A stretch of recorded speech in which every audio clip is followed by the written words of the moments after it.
yayQuery, unicorns, rainbows, and sparkles too. So come on, let's go, 'cause we just cornified you. Welcome to the 10th episode of the yayQuery podcast. Hello and welcome to episode 10 of yayQuery, the 11th episode. We apologize for our absence the last 2 weeks, but we hope your holidays were as good as ours.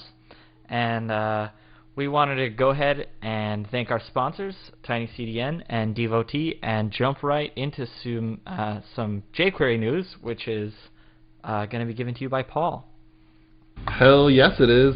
So there's a lot of stuff going on right now. It's a really exciting time in jQuery land. We just last week had the announcement of the 14 days of jQuery. This is at jQuery14.com. And this is all about the release of jQuery 1.4, which we anticipate to be seen this week, probably by right around when this podcast comes out. So this is a lot of excitement. We also saw the release of the new doc site. This is the doc site that we mentioned before in early episodes of yayQuery that I helped put together. Take a look and please leave a comment on the official blog if you have any feedback, if you think it's great, if you think it's worse. Definitely want to make sure that this is serving the needs of the developers. But get excited, because in addition to the release of 1.4, we should be seeing a lot of other really cool stuff coming in the next 2 weeks. But Rebecca, tell us about some of the stuff that's going to be in 1.4. Well, one of the things that we saw since we last talked about 1.4 was the introduction of jQuery.proxy. And this is pretty cool because it lets us provide a scope. It lets us specify the scope for any function.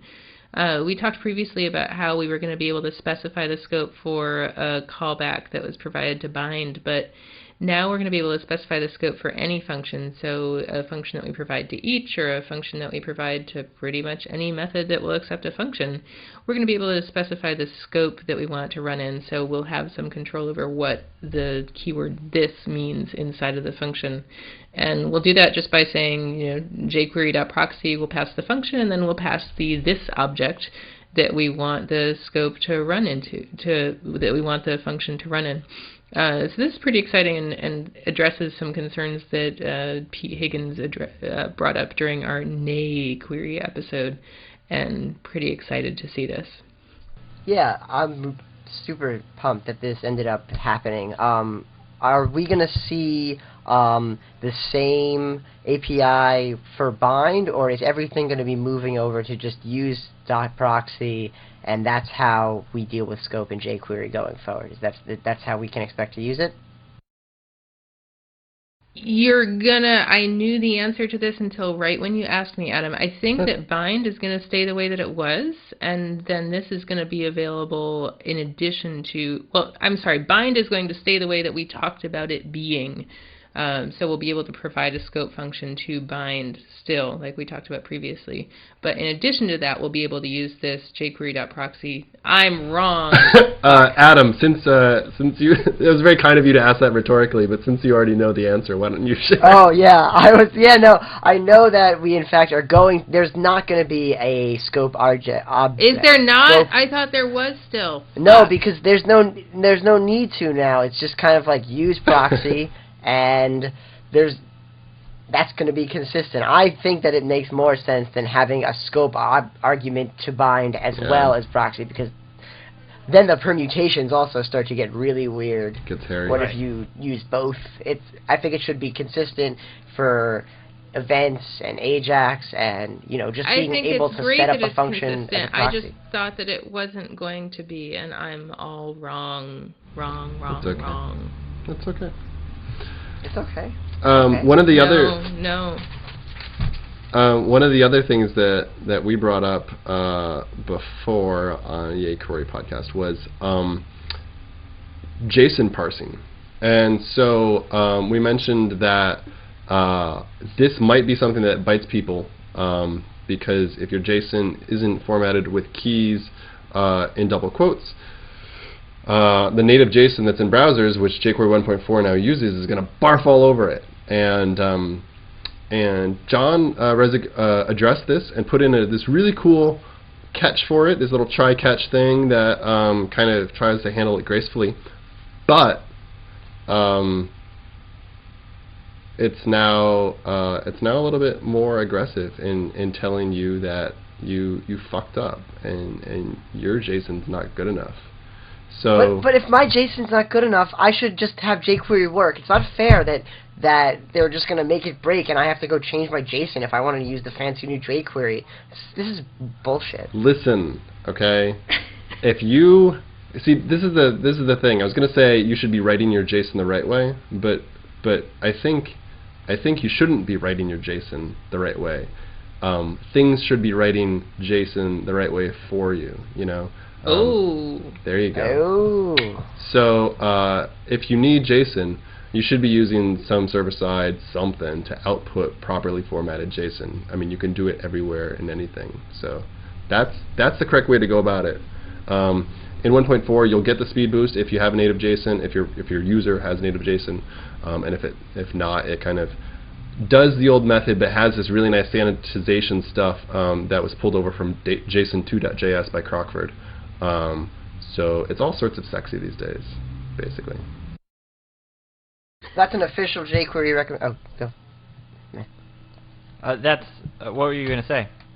I was going to ask. So, is that something we want to just hammer home to any of our listeners right now? That like, really, really don't handwrite JSON. We really are not. Yeah, and this was the thing, which is that we said that this is going to be something that blows up. And John Resig was really responsive to that, and doesn't like things to blow up and doesn't like people to get caught. But at the same time, people are going to have to be using correct JSON format at some point. And so John said to me, I hate it when the only people that we're making happy are the people who will, one, not appreciate it, and two, are doing something incorrect to begin with. So get on the cool train, guys, and start doing it the right way, basically. Yeah, I don't think it's a big thing to ask to have correctly formatted standard of something that you're using. So I think it was only to people's disadvantage prior to that even worked, and it was a coincidence, and I'm glad that it's fixed because it will really standardize the stuff. It's silly to have all kinds of crazy stuff non-standardized. But next we're going to talk about something else that's Crockford related, since Crockford's the inventor of JSON. He also has a post on prototypal inheritance on his site, crockford.org, I believe. And he writes a method called object.create, which kind of is the official way that you can do real prototypal inheritance, because he kind of calls what JavaScript actually has pseudo-classical, because it mixes prototypal and classical together, so it's pseudo-classical. Object.create just takes an object and begets a new object, and that is, I just realized, is native in ECMA 5. So you'll have native prototypal inheritance full-fledged in ECMA 5, which I just thought was cool, so I gave it a shout-out. Fuck yeah. Paul, what's up? Oh, wait, before we move on, is that, okay. So ECMA 5, that's cool, is that actually available in anything yet, or is that like going to be in 2020? Parts of it are, there's a lot of things that from ECMA 5 that are in, usually Firefox is the most aggressive as far as putting new JavaScript stuff in their browsers, and that might have something to do with the fact that Brendan Eich, who invented JavaScript, works for Mozilla. But definitely, I don't think we have Object-to-Create in any current browsers, but I wouldn't expect to see it more than a year from now. That seems completely reasonable to me.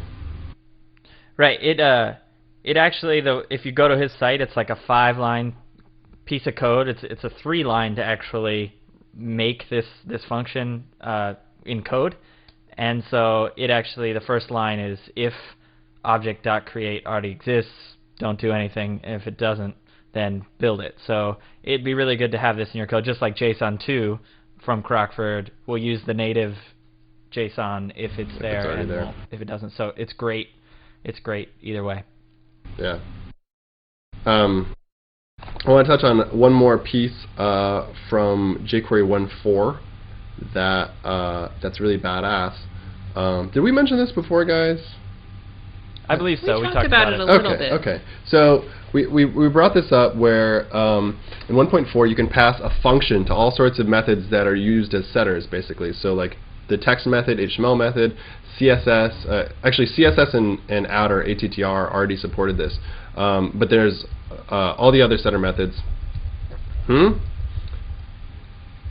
Oh, val, yeah. So you can now pass a function into these guys, and the return value of that function will set that property or whatever. Something that I guess I basically proposed was that these functions, it'd be really, really sweet if these functions received the current value of whatever you're about to manipulate, and then you can like twist it around and mess with it and fuck with it all you want, and then return it in and it'll be set.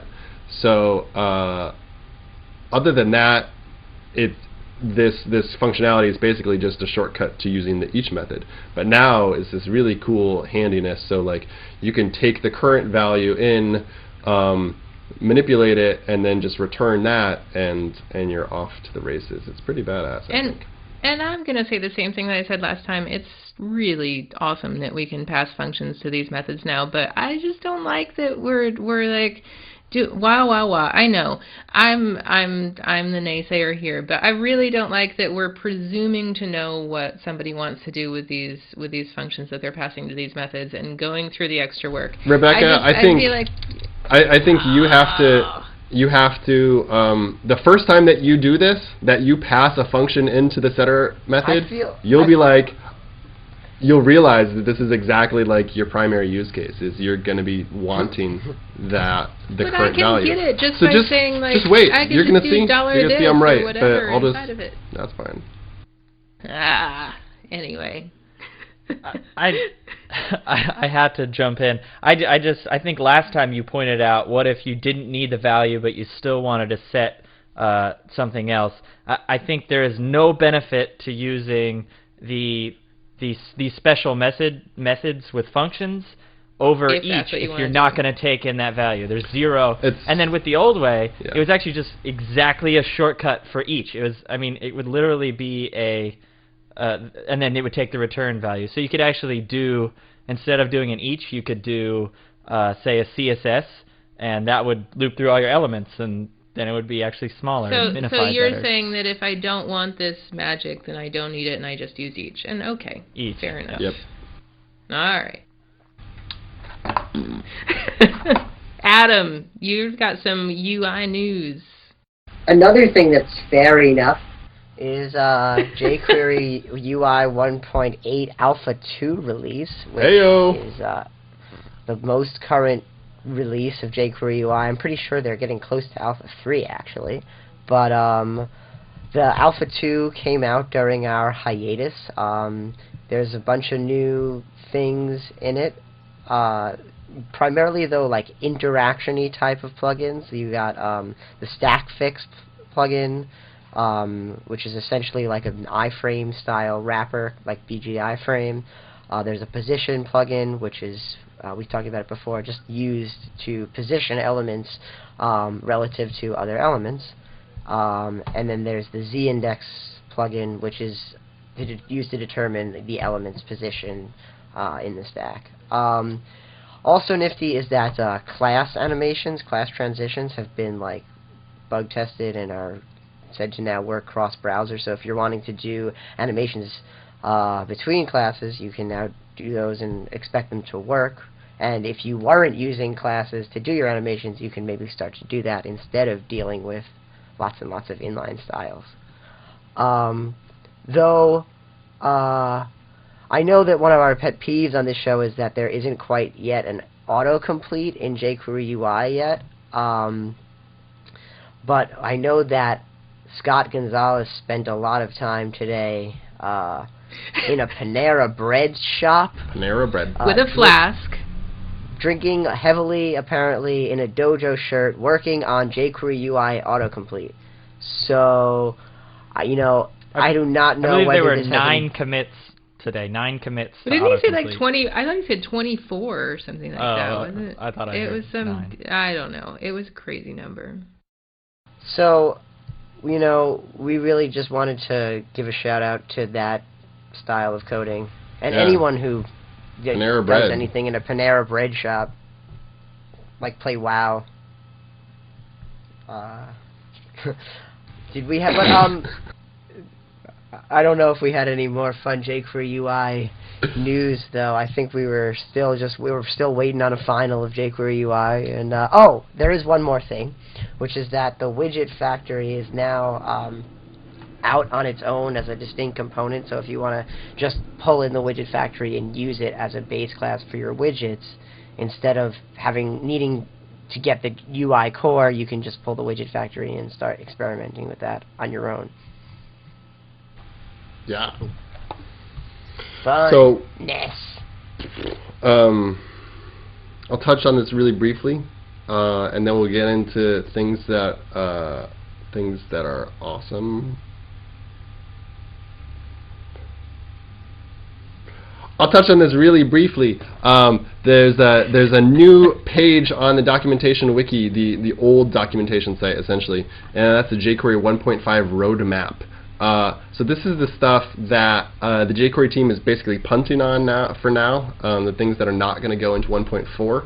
jQuery.require that we mentioned before is something that's planned for jQuery 1.5. And there's a few more things talking about templating, probably going to be in there, a rewrite of Ajax to make it more extensible, and things like that. So if you want to have an ear to the ground on what's coming up in jQuery.next, that's the page to watch.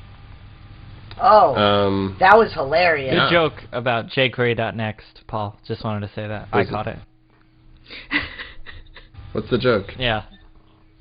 That was sneaky, Paul. You're crafty like that. What Paul, was the you joke? been reading any blogs this week? Oh, you didn't? Yeah. jQuery.next. Yeah. That's a good joke. That's all. Oh, thanks. Have you been reading any blogs this week? Yeah, I've been reading lots of blogs. Name one and something that's next on our list to talk about. Oh, well, okay, so there's a really great blog that we mentioned before. It's at PHPIED, PHPIED, which is a horrible name for a domain when you talk about front-end development, but apparently like Stoyan Stepanov... or what? I don't know. I think he was just a PHP developer and was like totally passionate about that, and then he's like, PHP sucks, let's do the front end instead. That's what I think. Anyways. It's hard to say. So we brought up Stoyan Stepanov's, what is this, front-end development advent calendar or something like that. He had a recent post called CSS Performance UI with Fewer Images. And the title of it sounds completely ambiguous, but the content of it is fantastic. Basically what it is how to do a bunch of CSS3 stuff in a cross-browser fashion, and that means including IE. So things like box shadow and gradients and other CSS3 stuff, there is ways to basically support that in IE using IE's proprietary filters. And so this is a really cool thing, because you think of CSS3 and it's like, oh, but it's only supported in so many browsers, but there's a lot of shit going on where you can actually support it all if you're just smart about it. So this is a great post to read if you want to get a head start on that.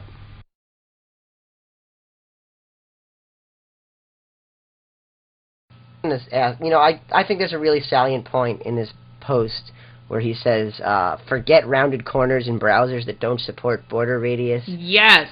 Period. And I think that is just so well put and blunt, and sometimes it's very hard to argue this point, but I think that not giving IE users rounded corners is often the easiest way to go with rounded corners, because CSS rounded corners in browsers that they are supported in are so easy to implement, and then do you really want to just like add all that development time and bloat and hard and then, work I mean, the other thing just is not to get it's rounded just, corners in IE. Yeah, it's not just an effort thing, but it's also, you know, your page performance, when you actually use a technique that supports rounded corners, most techniques at least, are going to make your page perform a lot slower. So it comes at an extreme cost. So there's another reason just to forget rounded corners in IE. Facebook did, and Facebook's worth more than you, so just saying. Facebook is like a great website. I love that site. Just saying. All right, so let's take things down a notch and let's. It's the yayQuery Beginner's Corner, where everything is new. It's the yayQuery Beginner's Corner. I'm a newbie, what are you?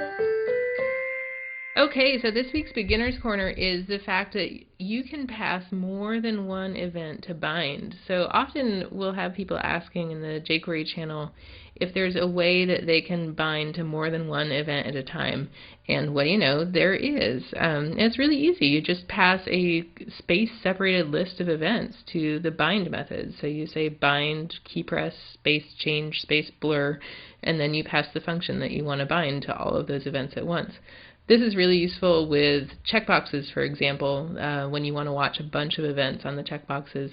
And it can be useful for all sorts of cases. You might want to bind any number of events to a single element and bind the exact same function to all of them. You don't have to do it separately. You can do it with just one call to the bind method. So that's our Beginner's Corner for this week. And to expand on that for non-beginners, I believe a good way to implement your own 1.4 style hover would be to do a on mouse over and on mouse out as a single spaced. Nope. No, it wouldn't work. Nope, it's Why mouse not? enter, mouse leave. Mouse But enter, yes, mouse leave, mouse sorry. enter, mouse leave, mouse over and Oh. mouse out are evil. Those are just Oh trouble. yeah. Sorry, I forgot the events. But either way, those real events you could use in a space-separated list and then pass a single function, much like the hover function will take in 1.4. Also, you can also do this with live, just to remind everybody. Good call. So if you want to do space-separated live events, which is just about the most exciting thing I've ever heard in my entire life. Oh my God! Wow. I'd say it's the All Irish's jQuery. Anti-pattern for performance of the week. Jeff Papatow. All right. Yeah. All right, welcome to this week's Pidgeapatapatapatow. Or no, is that? No, I fucked it up. Best acronym. Pidgeapatapatow. Yeah, that's Who needs Ajax when you have Pidgeapatapatow? Wow. Pidgeapatapatow. Thank you for joining us. This week we're going to talk about using and abusing the HTML method.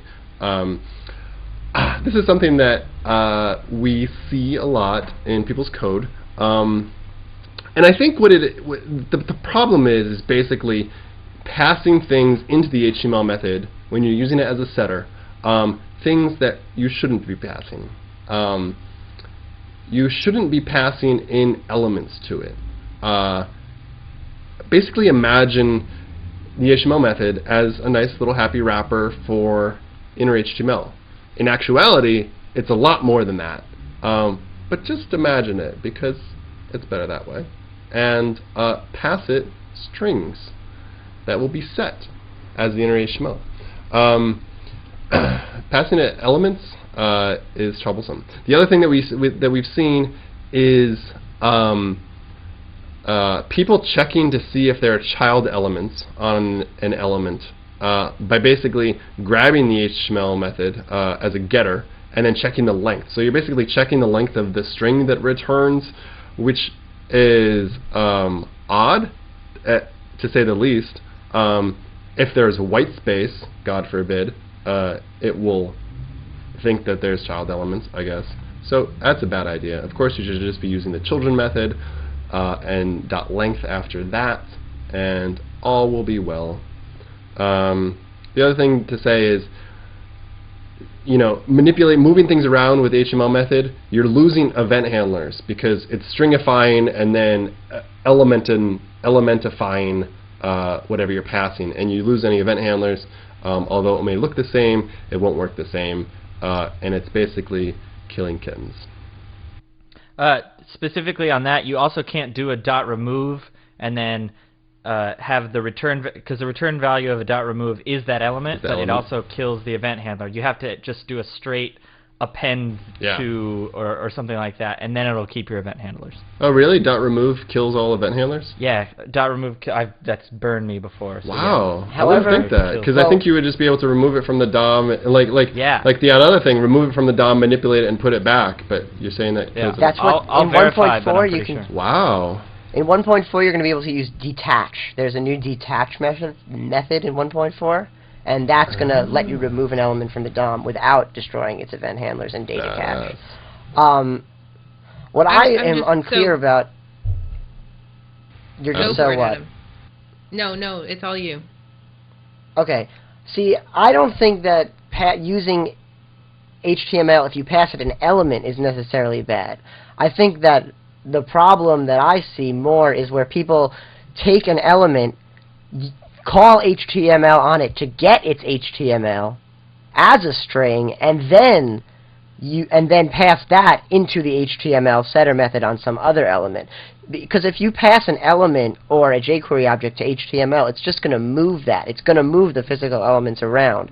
The problem is when you're using the getting and setting of HTML on elements as a sort of means of templating rather than actually moving physical elements around. Yeah, that's well, fair. I think this sort of goes to, there's a thing that I kind of want to see that occurred to me when we were talking about all this. I really want to see a method that lets me place an element as the only child of a container, and we can do that with HTML, but HTML is just a weird method name for doing that. It's a weird method name for doing that, but that's exactly what it does. Yeah. I just do empty append. Yeah. I know we can do it with empty append, and that is what HTML does. Is it does empty append. Exactly. But I kind of want to have like one method that wraps up empty append into that's a not method. called HTML. That's not called HTML. I encourage you to write a plugin. Set content as. I could equal to, or if I you can write that pay in me, one I will line write that and fit it plugin into for this you. podcast frame right now. I'm going to do it. Ready? While he's doing that, writing jQuery plugins on paper, on the fly, on paper, on a podcast. I think we're gonna move on. Let's do that. And done. He's gonna have that. Oh, he's done. Is that it? Is that it right there? There you go, Rebecca. Use that. Wow. Use that. Write this down. He'll just mail it to you. That's fine. Just type this back into your IDE. Does each empty append? Is that pretty much Nope. what it says? No, it's literally, we're going to literally, for those of you who are listening to our audio podcast, we will be setting $FN set content as equal to $FN HTML. Oh, even sneakier. Nice. Yep. Burn. All right, It's I think it's time for this week's plug. It's the plugin of the week, and it's really, really great. It's the plugin of the week. Yeah! All right, this week's plugin of the week is a little bit of a kick to the jQuery UI guys, because I know all of you watch us religiously. And it's also just kind of awesome. It is Drew Wilson's auto-suggest jQuery plugin. It's at code.drewwilson.com, and I believe it's one of the more recent entries. It is it's kind of a Facebook-style auto-suggest, autocomplete plugin that brings down your options, and it entitizes them. That's a word, totally. Into little closing. Oh, tokenize. Tokenize, sure. So it does that and puts them into little rounded corner boxes inside of your thing. It's very, very, very pretty. The code is pretty solid. I don't think we had a whole lot of problems with it. So great work, Drew Wilson. You get our badge of honor this week, and we want to kind of give a shout out and say we really hope something like this comes into UI soon, and I think it is because again, Scott was working on that pretty heavily. Scott was hard at work today. So we hope to Jorn. revoke. Yeah, and Jorn. Jorn actually has done a ton of stuff for the everything ever. So we hope to retire AutoSuggest as a plugin of the week and replace it with the UI one very soon. But until then, we'll stick with this one. We just wanted to give a quick, weird. We missed the last 2 weeks, so we'll give one other plugin a shout out, and that is the 3 Dots plugin, which all it does is it takes long content and it makes it a certain length that you want it, and it adds ellipses, that's the one, and it makes your stuff shorter. We were worried. The only thing we were worried about is if this would not create a flash of unstyled content, but rather a flash of unellipsed content. So that could potentially happen. Phallic. Phallic. So if you see a blog post by Paul Irish about fighting the phallic, you'll know who coined that. More like Paul. More like getting rid of phallic symbols. Also, similar to ellipses are hyphens, right? Right. So They're like Totally. higher and connected. there's so much going on in the world of hyphens these days, and I'm gonna tell We're you gonna about have it. to have a split-off podcast, hyphen cast or something. I'm gonna give a shout out to my new favorite HTML entity, the Shy. He's a shy guy. He doesn't speak up for himself very much, so I'm just gonna give him a call out. Shy stands for soft hyphen. So this is just ampersand shy semicolon, right? And basically what you do is you drop the shy into a long word. And if that long word happens to be near the edge of like a container, your browser will then hyphenate that word in the second half or whatever, will go on to the next line. The reason why this is a cool element is because the last browser that didn't support it has now fallen off, and that was Firefox 2. Every other browser supports Shy, and it is the solution to long-ass words. So, fucking use it. Fucking use it. Yeah. That's a threat. Can we, Yeah. can we get some blinking red text on that? Yeah. Oh, yeah. The Shy. Maybe hyphenate fucking. Thank you.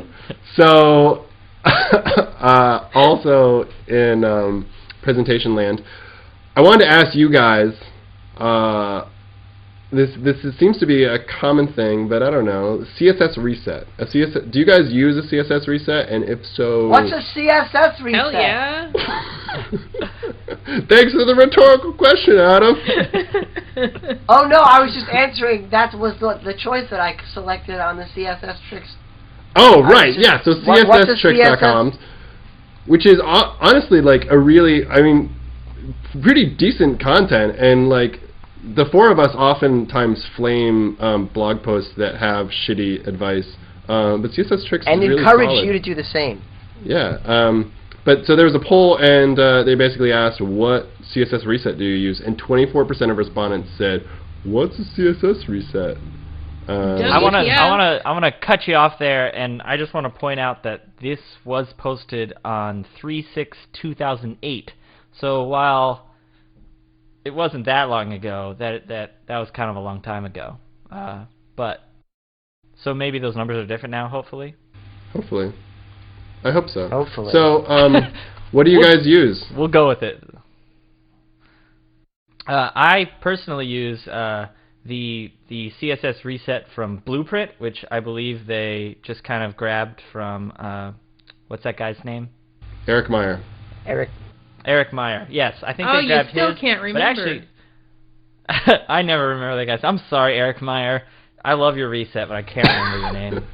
You obviously watch our podcast too. But actually, the Joshua Clayton, who manages the Blueprint project, or is one of the committers, he just put a post up that handles HTML5, some elements, the more common ones. So that's kind of cool as well.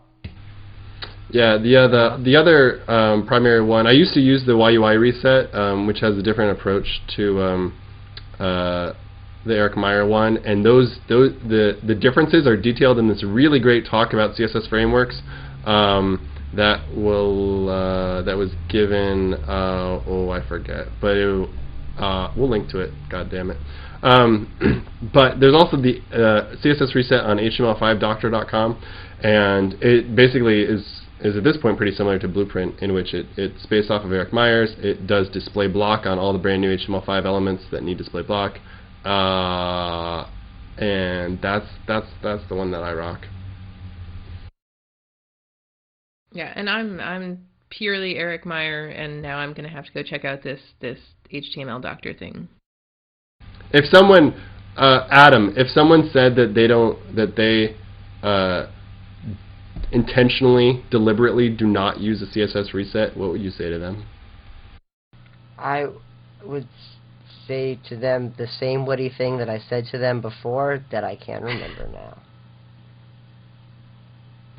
What was it? But I would have said. I think it was just vulgar. I don't think it was that witty. Eat shit! Is what I would have said. Oh, no, you eat a bag of dicks. .com. .com. Yeah, I think it's pretty silly for people to avoid using a CSS reset. I think it's pretty vastly different from the argument of not using rounded corners. It's just kind of an equalizer. There's no reason not to equalize if it's very easy and straightforward. Right. I mean, it's the same reason that we use jQuery, because we don't want to deal with like all the different minute differences. Yeah. Yeah, and it's like not even 1K. It's totally worth the effort to drop it in. Yeah. Fucking nice. It's in my template for starting a website. It just starts base.css with the reset up at the top, so it's like no work. But I think we've talked long enough. I'd say people are getting tired of us, especially Paul. I think we've had a lot of complaints about his long-windedness compared to mine. What is talking too much? I don't even know what that is. Sorry. I don't even know what that means. I'm sorry. I was just wondering, what do you mean talking too much? Is that a thing? Is that possible? We could discuss it, but we could. Wait, let's talk about it. Anyway, talk about whether we're talking too much. I think this metacast has gone far enough, and we would like to thank our sponsors, TinyCDN, for all your content delivery needs, and Devotee, if you are a expression engine developer and you use jQuery. Devotee is your perfect resource, and we would encourage you to use that site. I think they had a bunch of awards recently that you should check out for 2009. The EE Awards, the Academy. It's like a fun thing. And so that's all. We would like to thank you for watching us, and have an awesome jQuery 1.4 launch party soon. Yeah. Yeah. Peace out. Peace. Bye. Peace.